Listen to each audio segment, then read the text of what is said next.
हरे कृष्ण। आज है माघ मास के शुक्ल पक्ष की एकादशी तिथि, जिसे हम जया एकादशी के नाम से जानते हैं। माघ मास वैसे भी भगवान श्री कृष्ण को अत्यंत प्रिय मास है।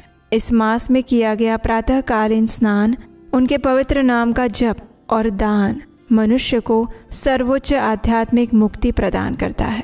और ऐसी जया एकादशी की आप सबको बहुत सारी शुभकामनाएं। भगवान श्री कृष्ण की शुद्ध भक्ति आपके जीवन और हृदय में प्रवेश करें और वो दीपक सदैव अनंत काल तक प्रज्वलित रहे, यही प्रार्थना करते हैं। तो चलिए आज जया एकादशी के उपलक्ष्य में उससे जुड़ी हुई इस पौराणिक कथा का श्रवण करते हैं। आइए आज की जया एकादशी व्रत कथा आरंभ करते हैं। एक समय युधिष्ठिर महाराज ने भगवान श्री कृष्ण से कहा, हे भगवान, कृपया आप मुझे माघ मास के शुक्ल पक्ष की एकादशी तिथि के विषय में विस्तार से बताइए। इस एकादशी में कौन से देवता का पूजन करना चाहिए? इस एकादशी की व्रत विधि क्या है? और क्या प्राचीन काल में किसी ने इस एकादशी व्रत का पालन किया था? अगर इसका कोई इतिहास है तो वो भी सुनाइए। और इस एकादशी का पालन करने से कौन से पुण्य फल की प्राप्ति होती है, ये भी मैं जानना चाहता हूँ। युधिष्ठिर महाराज की इस जिज्ञासा को सुनकर भगवान श्री कृष्ण कहते हैं, हे युधिष्ठिर महाराज, माघ मास के शुक्ल पक्ष की एकादशी को जया एकादशी कहते हैं। इस एकादशी के उपवास से मनुष्य भूत, प्रेत, पिशाच आदि की योनि से मुक्त हो जाता है और इसीलिए इस एकादशी के उपवास को विधि अनुसार करना चाहिए। अब मैं आपसे जया एकादशी के व्रत की पौराणिक कथा कहता हूँ, ध्यान पूर्वक श्रवण कीजिए। एक बार देवताओं के राजा इंद्र नंदन वन में भ्रमण कर रहे थे। चारों ओर किसी उत्सव के समान वातावरण था। गांधर्व सभी गायन कर रहे थे, गंधर्व कन्याएं नृत्य कर रही थी और वहीं पर पुष्पवती नामक गंधर्व कन्या ने माल्यवान नामक गंधर्व को देखा। वो उस पर आसक्त हो गई और अपने हाव भाव से उसे प्रसन्न करने का प्रयास करने लगी। माल्यवान भी उस गंधर्व कन्या पर आसक्त होकर अपने गायन का सुर और ताल भूल गया।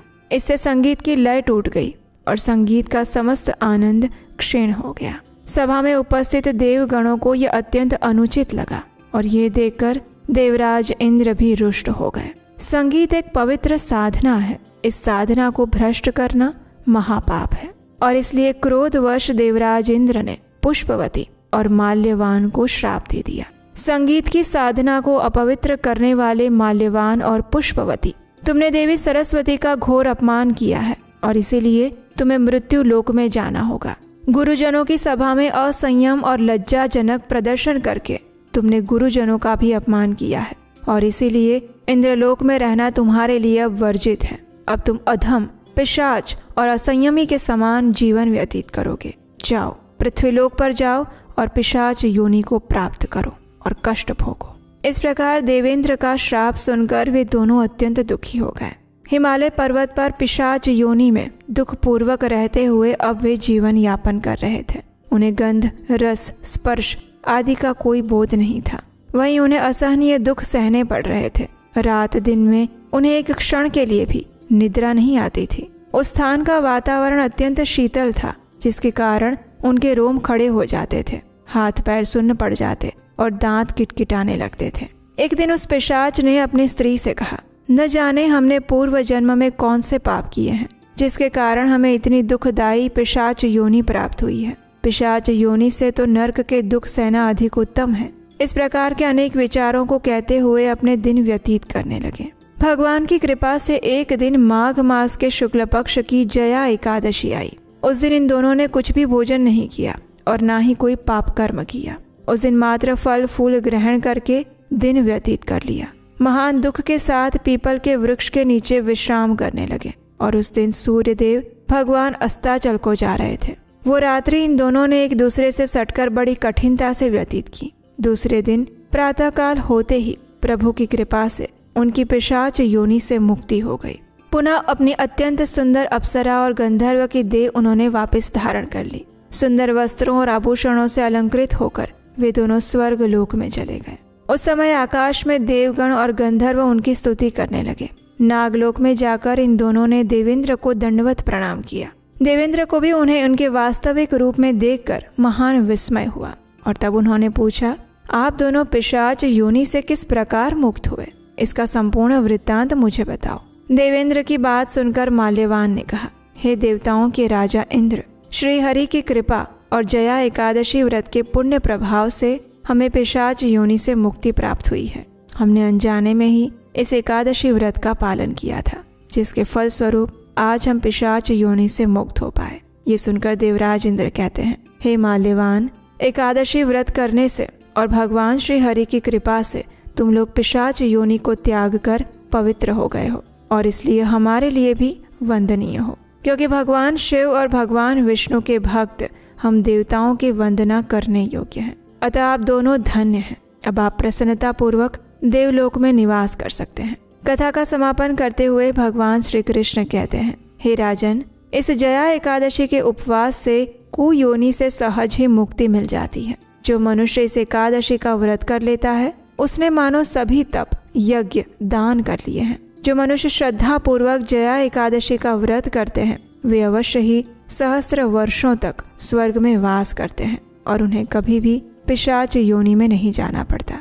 तो ये थी आज की जया एकादशी की पौराणिक कथा। और हाँ, अगर आप हमारे इस वैदिक ज्ञान के प्रचार कार्य की सराहना करते हैं और इस कार्य में अपना योगदान देना चाहते हैं तो स्क्रीन पर नंबर दिया गया है, वहाँ आप हमें आर्थिक रूप से अपनी सहायता भेजकर भी हमारा उत्साह बढ़ा सकते हैं।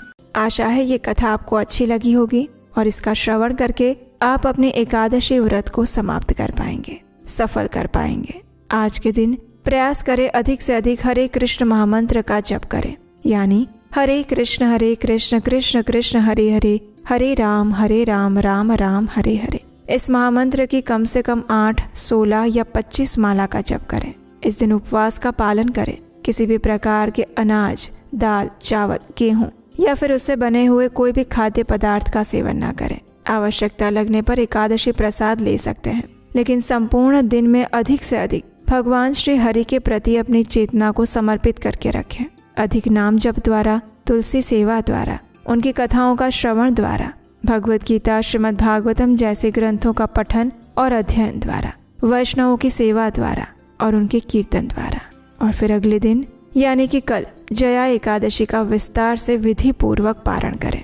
अगर आप ये जानना चाहते हैं कि जया एकादशी का शास्त्रोक्त विधि अनुसार पारण कैसे करना चाहिए, क्या नियम है, और विशेषकर कल वरा द्वादशी है और शुक्र प्रदोष व्रत भी, तो ऐसे में इस एकादशी व्रत का पारण कैसे करना है और कब करना है, इन सब के ऊपर हम एक विस्तृत वीडियो लेकर आएंगे इसी चैनल पर। तो अगर पहली बार आप इस चैनल पर आए हैं तो आपके अपने चैनल उपदेशाष्टकम को सब्सक्राइब कर लीजिए, नोटिफिकेशन ऑन रखिए, क्योंकि यहीं पर आपको मिलेंगी वेदों, पुराणों और शास्त्रों से ली गई प्रमाणभूत कथाएं यथारूप, बिना किसी मिलावट के। और हम आपसे मिलेंगे इसी जया एकादशी की पारण विधि के साथ बहुत जल्द।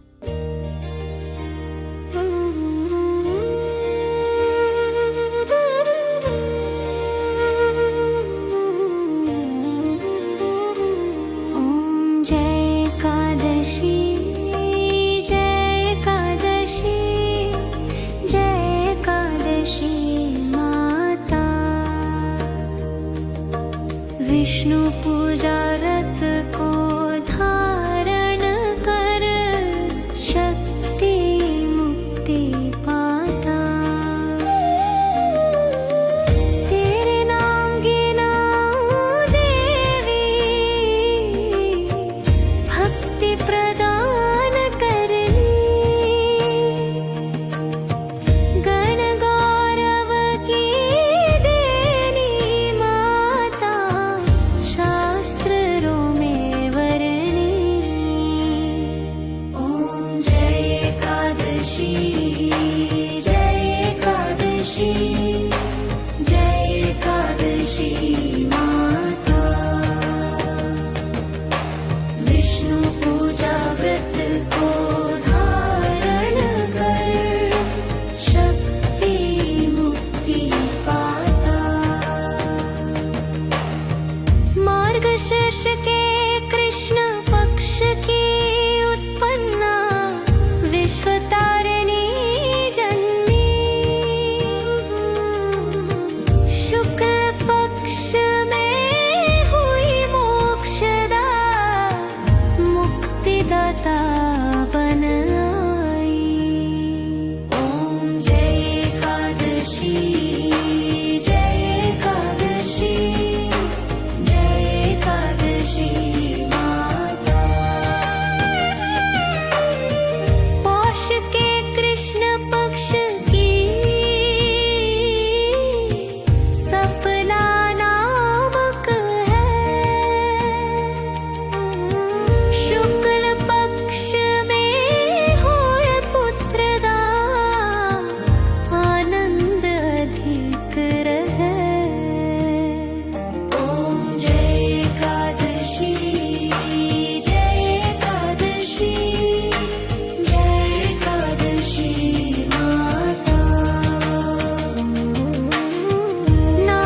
पेटतिला माघ मास में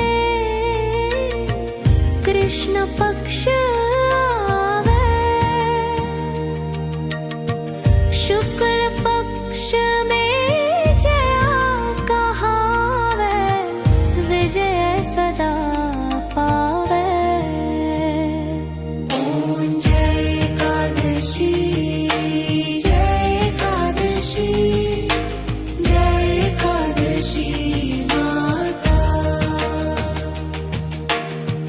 विजया फागुन कृष्ण पक्ष में शुक्ला मल की,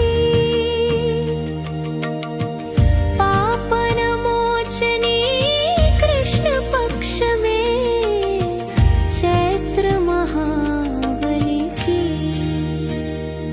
ओम जय एकादशी, जय एकादशी, जय एकादशी माता। चैत्र शुक्ल में नाम कामदा, धन देने वाली, नाम वरूथिनी कृष्ण पक्ष में वैशाख महावाली। ओम जय एकादशी, जय एकादशी, जय एकादशी माता। शुक्ल पक्ष में होए मोहिनी, अपराजिष्ठ कृष्ण पक्षी, नाम निर्जला सब सुख करनी, शुक्ल पक्ष रखी। ओम जय एकादशी, जय एकादशी, जय एकादशी माता। योगिनी नाम आषाढ़ में जानो, कृष्ण पक्ष करनी, देवशयनी नाम कहायो, शुक्ल पक्ष धरनी। ओम जय एकादशी, जय एकादशी, जय एकादशी माता। कामिका श्रावण मास में आवे, कृष्ण पक्ष कहिए, श्रावण शुक्ला होय पवित्रा, आनंद से रहिए। ओम जय एकादशी, जय एकादशी, जय एकादशी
इसी प्रार्थना के साथ आज की इस कथा को यहीं पर विराम देते हैं। फिर मिलेंगे आपके अपने चैनल उपदेशाष्टकम पर एक और पौराणिक और प्रमाणभूत कथा के साथ।